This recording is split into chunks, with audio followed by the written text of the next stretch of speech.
Друзья, рада новой встрече. В эфире очередной выпуск «Лав о главном», где мы разбираем все самое актуальное, свежее и порой не скрою острое.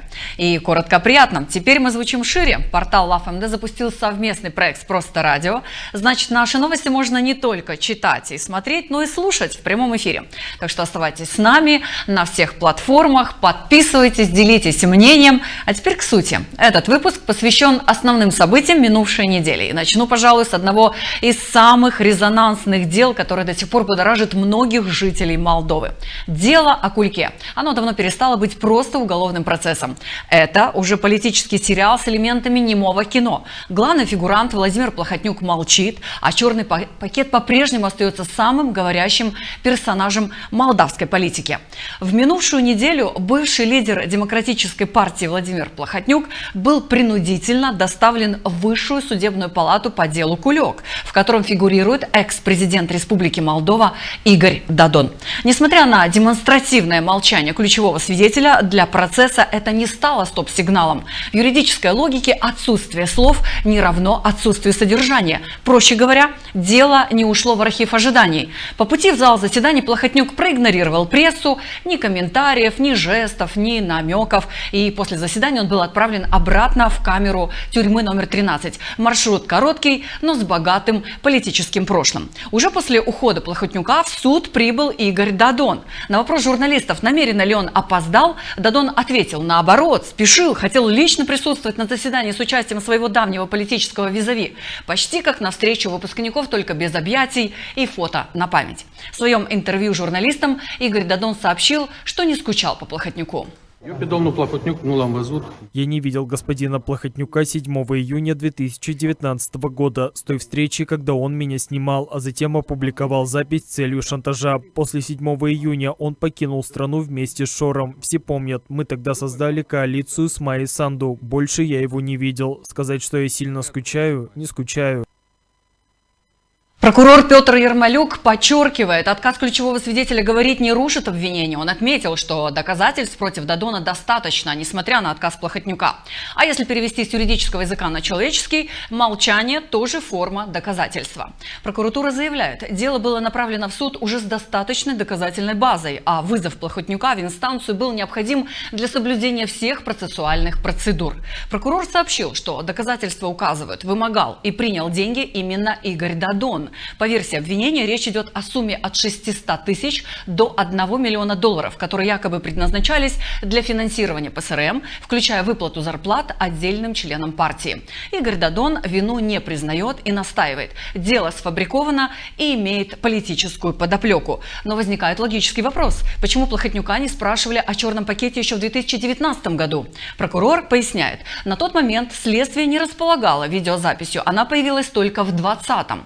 Однако зафиксированная коммуникация между фигурантами и другие материалы дела по версии обвинения указывают на характер договоренностей и движения средств. Так что дело Кулек остается в повестке не как архивный скандал, а как живая политическая и юридическая история, в которой молчание говорит не меньше слов, а черный пакет по-прежнему отбрасывает слишком длинную тень.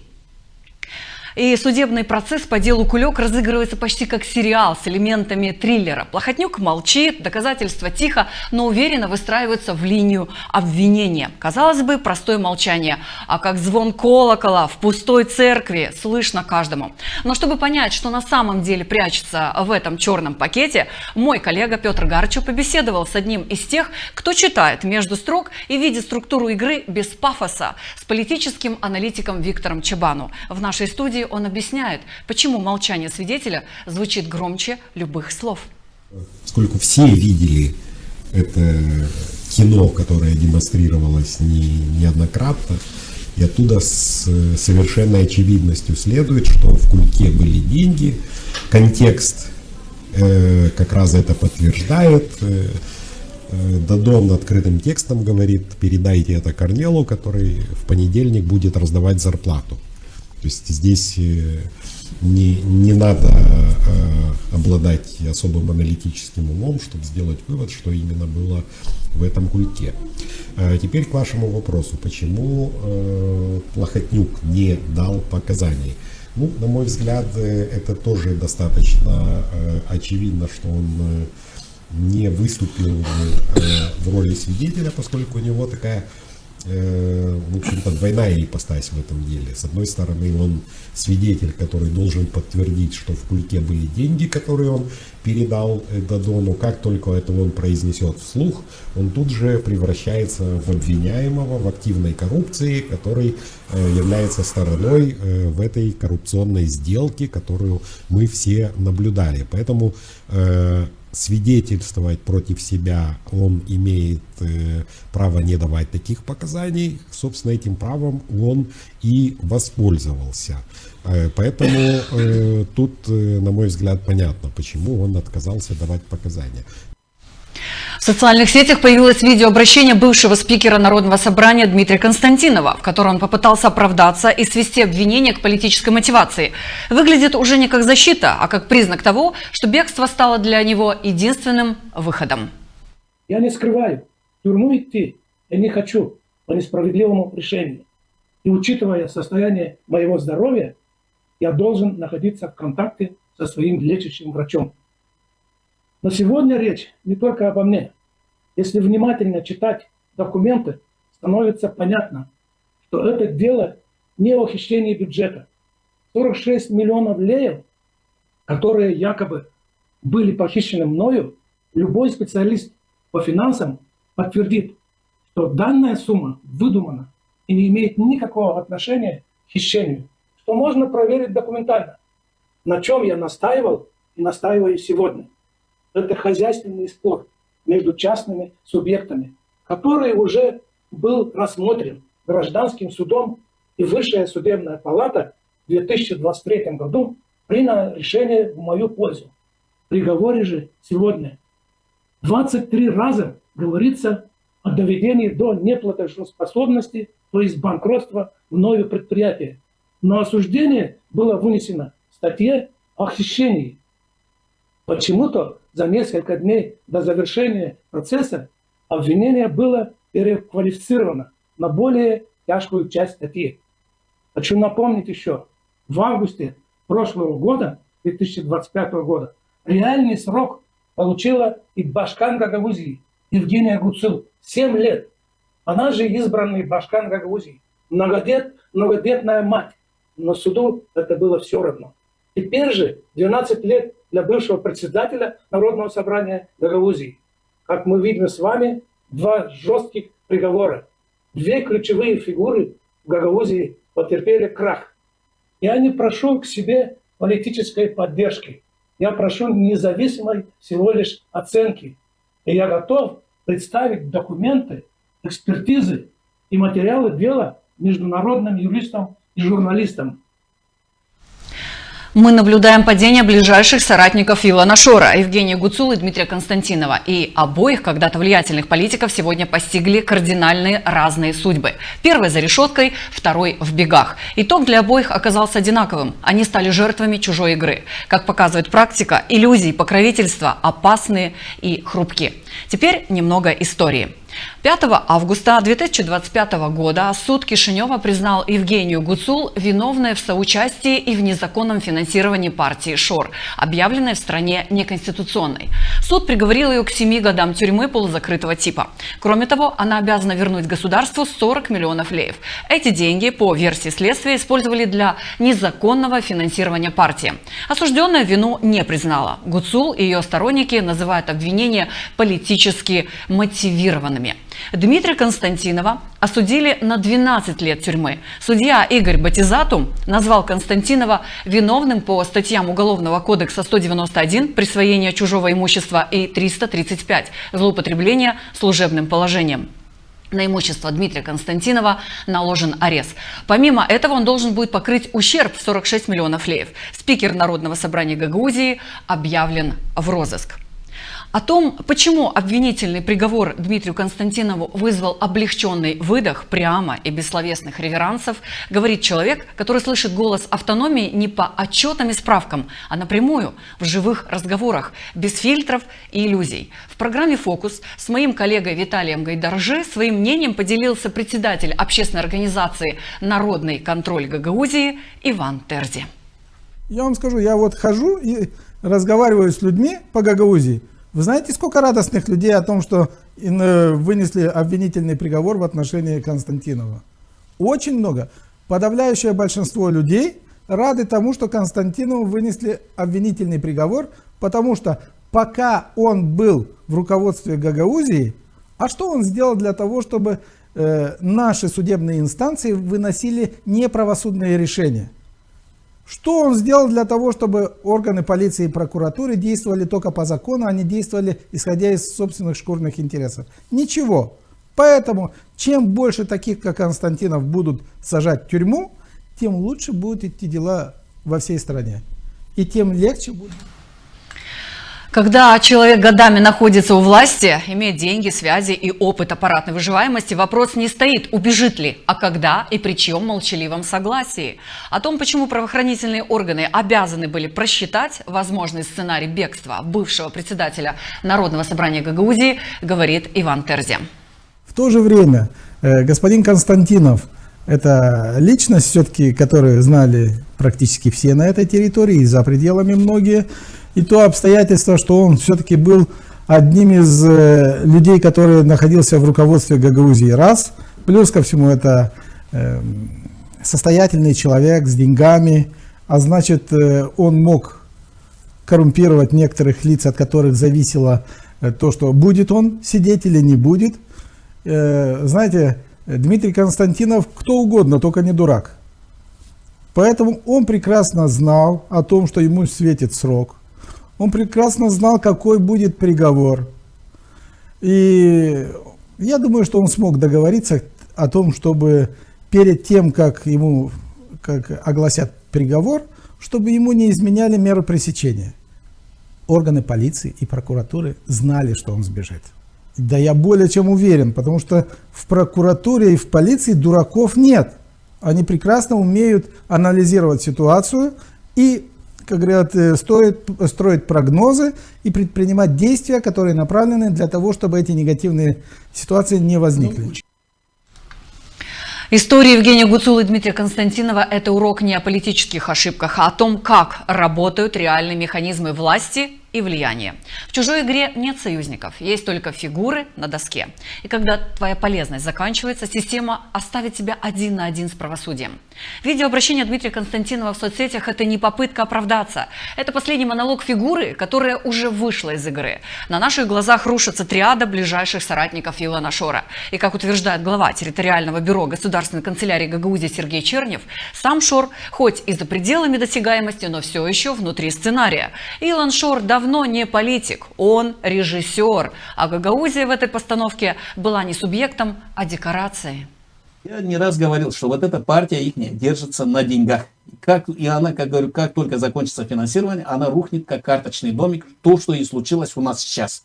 То, что вот вы видите вот воочию. Люди потихоньку, наши люди уже начали понимать, куда их, вот это наше пресловутое руководство нашей автономии, которых назначил Шор. Они поняли, куда их, куда затащили они эту автономию. Вот и все. 200 лей, которые давали на выборы, закончились вот эти, получается, а нам надо жить дальше 3-4 года. И люди понимают, что сегодня в чем ценность нашей страны, в ее целостности. Вот так. И люди понимают, что сегодня мы без нашей страны, без Молдовы, мы не проживем. Гагаузия, она должна это прекрасно понимать. Мы датируем ее регион. Пускай что хотят, что кричат, что говорят. И мы датируем ее регион на последних, вот на протяжении, вот возьмем 20 лет. Был у нас Формузал 8 лет, было 8 лет Ирина Влах, эти 3 года. Вот образно говорю, 20 лет мы топчемся на месте. Не то, что топчемся на месте, а мы идем назад. Чуть мы поздно, но мы потихонечку начинаем понимать, что у нас сегодня, куда, опять говорю, куда затащили наши, вот эти так называемые наши патриоты. Не менее эмоционально, местами откровенно обескураживающе прозвучало и заявление ближайшего соратника Дмитрия Константинова Ильи Узуна, ныне исполняющего обязанности башкана Гагаузии. Его заявление стало не просто жестом протеста, а публичной политической демонстрацией. Узун демонстративно отказался находиться в одном зале с представителями центральной власти во время визита президента Майи Санду в Гагаузию. Ни юридических аргументов, ни разговоров о судах, ни даже намека на выход из тупика. Вместо этого сразу высокая трагедия – быть или не быть. Для сторонников это сильный эмоциональный заряд, почти политический адреналин. Для политики жест красиво брошенной перчатки, за которой не последует дуэль. А для переговоров такая тактика, как демонстративно выйти и громко хлопнуть дверью. Эффектно, громко, но пространство для маневра минимум. Политика, выстроенная исключительно на моральном бойкоте, звучит красиво, но слишком часто заканчивается эхом в пустом зале. Дорогие друзья, я не могу сегодня находиться и поздравлять вас с лицами, которые закрыли нашего Башкана, Евгения Сангутсу. Я не могу находиться в этом зале по моральным и этическим соображениям. Сегодня нашего Башкана держат незаконно, и дело ее сшито белыми нитками. На это эмоциональное заявление последовала более сдержанная и прагматичная реакция со стороны вице-спикера Народного собрания Гагаузии Георгия Лейчу. О шансе решать реальные проблемы, а не просто красиво обижаться, где отказ от контакта даже в знак протеста – это не сила, это самоизоляция. По поводу высказывания Ильи Усуна, мне кажется, оно несколько эмоциональным. И иметь возможность находиться в контакте с президентом, выказать даже свое несогласие по тем или иным вопросам, мне кажется, это нормально для политика. Так необходимо поступать.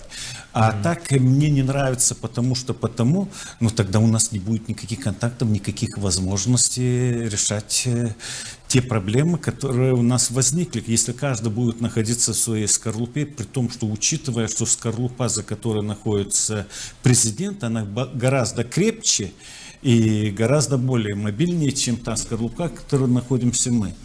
Поэтому тут думаю, что это эмоциональное высказывание в части нежелания участвовать или находиться в одном зале в связи с тем, что президент неправильно поступил или власти неправильно поступили по отношению к Башкану Гуцулу. И здесь важно напомнить, сегодня исполком возглавляет Илья Узун, который рвет на себе футболку с изображением Илона Шора, заявляя горячо и открыто, что Шор у него в сердце. И вот здесь эмоции заканчиваются, потому как дальше не про обиды. Мы все наблюдаем, как применяются классические технологии мобилизационного популизма. Нас атакуют, у нас хотят отобрать, надо сплотиться. Развитие в такой логике невозможно. Враг без лица, Кишинев, европейцы, технократы. Чтобы не отвечать за провалы, нужен враг, лучше абстрактный. Именно об этом говорит Сергей Чернев. Сегодня мы должны понимать, что сегодня послы, все государства, они не против сегодня Гагаузии, против сегодня вот этого Боровского исполкома и Народного собрания, который был назначен при помощи Шора. И в Народном собрании не все депутаты как бы под него легли. Но было так пресловутое так называемое большинство, которое легло и которое определяло политику в этом Народном собрании, не считая с перевесом в один голос, они просто проталкивали свои личные корыстные интересы. Это одно, и политические заявления против страны беглого вора Шора.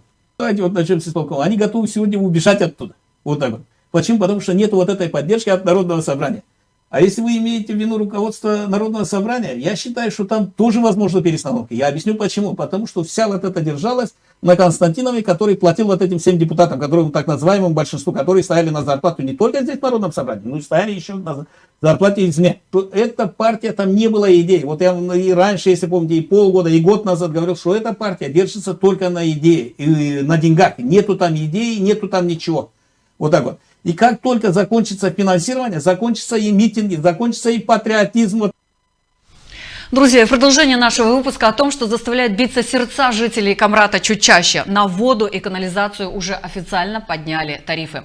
Национальное агентство по регулированию в энергетике утвердило в минувшей неделе новые расценки. Наибольшее повышение почувствуют бытовые потребители. Стоимость технологической воды теперь 31 леев 9 банов за кубометр, что на 13 леев больше прежнего тарифа. Рост почти 73%. Для экономических агентов тарифов рос гораздо мягче, всего 1,5%. Канализация и очистка сточных вод тоже подорожали почти на 10%, до 16 леев 39 банов за кубометр. Нужно отметить, что муниципальное предприятие «Суканал» изначально просило 42 лея за воду и почти 23 лея за канализацию. «Суканал» объясняет рост затрат за электроэнергию, обслуживание сетей и зарплаты персоналу. Сегодня долг предприятия почти 1 миллион леев. Чтобы понять, что это значит для горожан и как объясняют новые цифры внутри муниципалитета, советник Владимир Кара в нашей студии Лав МД дал свои пояснения. Но давайте будем объективными. Последний раз тариф поднимался 3 года назад, это февраль 2023 года. Сегодня февраль 2026 года, 3 года назад. И тогда стоимость электроэнергии стоила 2 лея, сегодня 4,39. Минимальная заработная плата в 2023 году была 4,200, если я не ошибаюсь, сегодня 6,300. Электроэнергия в 2 с чем-то раза повысилась, то есть 200%, заработная плата повысилась на 50%, минимальная заработная плата. А у предприятия «Суканал» около 100 сотрудников, то есть и поэтому и существует методология НАРЭ, где учитываются все необходимые затраты предприятия, чтобы предприятие могло функционировать, чтобы оно не то, что оно зарабатывало прибыль, потому что это муниципальное предприятие, чтобы оно просто могло нормально функционировать. Есть методология НАРЭ, рассчитанная, где учитываются все показатели. Скажу больше, что НАРЭ, опять же, в процессе своей формулы «Суканал» предоставляет фактические затраты, а НАРЭ использует свою методологию корректировки, где они эти затраты еще и сокращают. Поэтому у нас и было, что согласно расчету «Суканал» запрашивал 42 лея, потому что у них выходила такая стоимость, а НАРЭ установил в размере 31 лея за воду и плюс канализацию, соответственно. И это вот именно, что здесь цена обоснованная. То есть она не так взята с потолка, что мы обсуждаем, советники обсуждают там жители обсуждают, а вот нам на 1 лей или на 2 лея. Это как раз таки та стоимость, которая обоснована реальными показателями, реальными цифрами. В череде жестких новостей минувшей недели было событие, которое не кричало заголовками, но попадало точно в сердце. В Камрате презентовали книгу, которая оказалась не просто текстом под обложкой, а продолжением сцены, памяти и дыхания культуры. Дюзова «Восьмая нота. Любовь». Эта история написана не чернилами, а прожитой жизнью легендарного ансамбля Дюзова. Автор книги, наша коллега, журналист и исследователь культурной памяти Анна Харламенко-Дудогла, называет этот труд не проектом, а личной исповедью. О том, как рождалась книга, почему 8-й нотой стала любовь и как ансамбль превратился в национальный код, рассказывает Анна Дудогла-Харламенко. Ничего труднее я не писала, честно, я в журналистике очень много лет, вот. Но первая книга, она, на мой взгляд, большой национальный код культуры гагаузского народа, гагаузской традиции, гагаузского края и нашей гагаузской изюминки, гагаузской гордости, ансамбля песни танца Дюзова.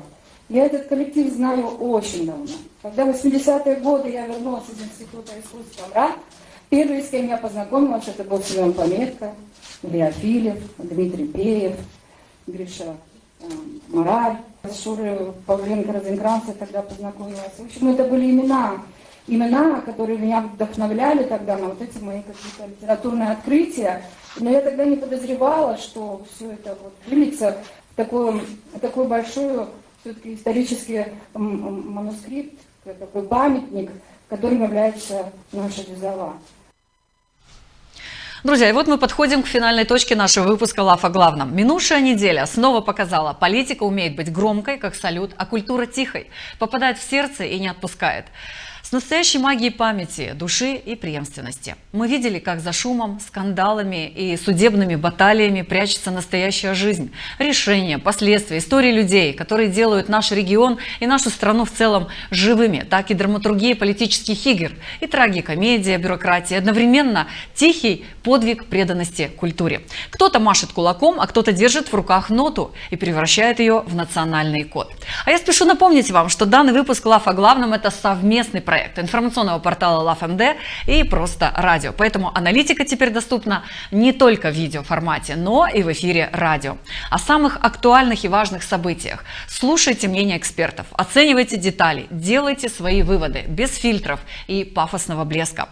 Мы для вас делаем все, чтобы вы оставались в курсе, могли анализировать, обсуждать и, главное, чувствовали пульс событий недели. Следите за нашими выпусками, оставайтесь с нами на всех платформах, подписывайтесь, делитесь мнением и не теряйте интерес к тому, что действительно важно. Лав о главном, когда факты не просят разрешения быть услышанными. На этом пока все, дорогие друзья. Всего доброго. До свидания.